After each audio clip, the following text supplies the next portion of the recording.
souvenir. Excellent, ouais. 2015, le premier prêt d'honneur de la fondation Raise Sherpa. Le premier d'une longue série, puisqu'il y en a eu maintenant 175, donc ouais, très sympa. Ouais, et puis moi, ça m'évoque 100 000 euros. Ouais. Aujourd'hui, ça semble, bon, on dit c'est 100 000 euros pour une entreprise. Ouais. Mais à l'époque… ça valait des millions. Ouais. Ça valait des millions pour nous. Ça a été les 100 000 euros qui nous ont permis de continuer. Ouais, c'est beau que tu dises ça, parce que c'est vrai que c'est pour ça qu'on a créé Raise, en fait. C'était vraiment pour partager la réussite, pour pouvoir justement accompagner les startups au moment où elles en ont besoin, puis leur permettre de grandir. Puis maintenant, c'est incroyable ce que vous êtes devenus.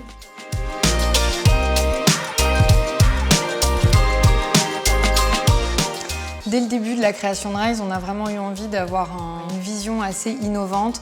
Et c'est vrai que je pense qu'on a été vraiment pionniers en matière de finances engagées, parce qu'aujourd'hui, c'est quelque chose dont on parle beaucoup, mais 10 ans en arrière, c'était quelque chose de très innovant, dont on parlait peu. Et cette innovation, on l'a mise en se disant, toutes les équipes d'investissement vont reverser 50% de leur intéressement sur plus-value à notre propre fondation interne pour lui donner les moyens d'accompagner de manière totalement philanthropique des startups, des jeunes pousses.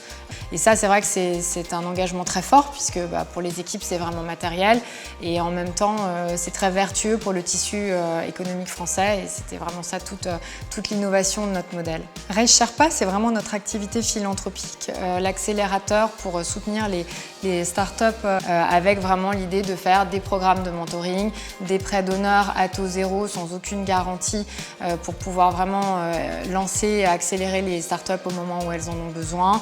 Depuis 2015, on en est à 175 prêts d'honneur. C'est plus de 500 startups qui ont été accompagnées.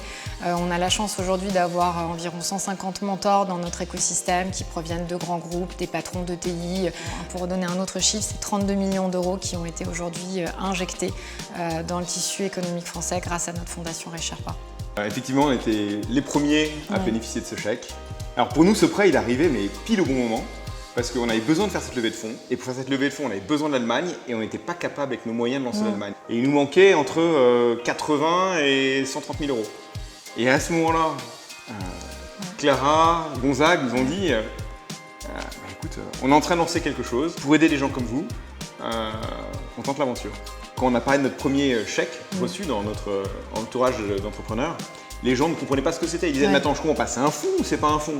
Ou c'est un prêt ou c'est un investissement? Ils investissent ou ils prêtent? Exactement. Non, mais ils ne demandent rien derrière. C'est un prêt d'honneur parce qu'ils croient dans le projet et ils croient dans l'entreprise et la manière dont on veut gérer l'entreprise. Raise, c'est un écosystème à part entière. C'est-à-dire que nous, Mano, on a appartenu et on appartient encore aujourd'hui à l'écosystème Raise, parce qu'une fois qu'on y est rentré, on n'a pas très envie d'en sortir. Nos premiers contacts avec le monde du retail et des retailers, ça nous a été amené par Raise. Et en fait, l'ensemble des échanges qu'on a pu avoir nous ont aidé à façonner notre modèle économique. Tout ça, c'est une conversation qu'on a pu avoir très en amont dans cet écosystème de Raise, qui était assez diversifié et qui mélange pas mal le monde de l'industrie et le monde de la tech et du digital. Et ça, c'est extrêmement enrichissant et c'est très différent de beaucoup d'autres écosystèmes qui peuvent exister dans le monde de la tech, où c'est souvent soit d'un côté, soit d'un autre. Vous savez bridger les deux mondes et nous, ça nous a été extrêmement bénéfique. C'est rarissime d'avoir à la fois ces grands groupes qui sont actionnaires des véhicules d'investissement, donc qui nous confient de l'argent et qui sont effectivement les mentors pour les startups. Et on est ravis que ça fonctionne parce que c'était un pari il y a 10 ans quand on a créé Raise. Et c'est vrai qu'à l'époque, les gens nous regardaient un petit peu tous comme des fous quand on a commencé à dire on va reverser 50% de l'intéressement sur plus-value, on va faire de l'investissement minoritaire. Oui, mais alors minoritaire, mais qui sera actif, on va avoir un écosystème très riche. Je pense que c'est vrai qu'on a un peu dérangé au début.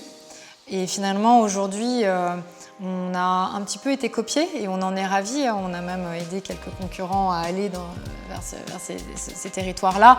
Et finalement, c'est très bien, parce que c'est aussi la vertu de la philanthropie, c'est que quelque part, c'est pas exclusif et plus on est nombreux et mieux c'est. Après, à ma connaissance, on reste les seuls à avoir cet engagement 50% qui est quand même vraiment unique et qui est vraiment très très fort. Mais je pense c'est beaucoup plus démocratisé. Je leur souhaite la même chose que je souhaiterais à n'importe quelle start-up qui continue à grandir 10 ans après, c'est de surtout pas perdre votre flamme et votre envie d'avancer.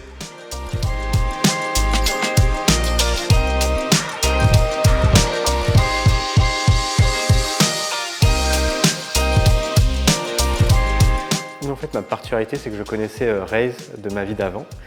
Et en développant Welcome to Jungle, assez rapidement, on a eu envie de voir comment Raise pouvait être notre partenaire dans notre développement.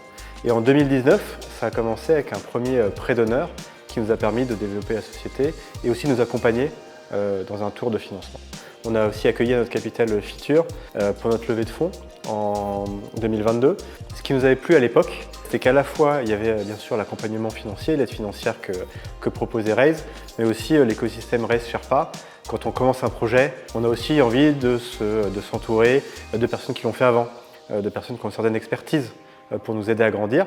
Et c'était aussi l'occasion de s'inscrire dans un écosystème où on pouvait rencontrer des gens qui allaient être pertinents sur du marketing, du produit ou l'expansion internationale, qui était un enjeu assez fort pour nous. Aujourd'hui, ce que je trouve intéressant, c'est que finalement Raise, un peu comme nous, a pas mal grandi et fait son chemin.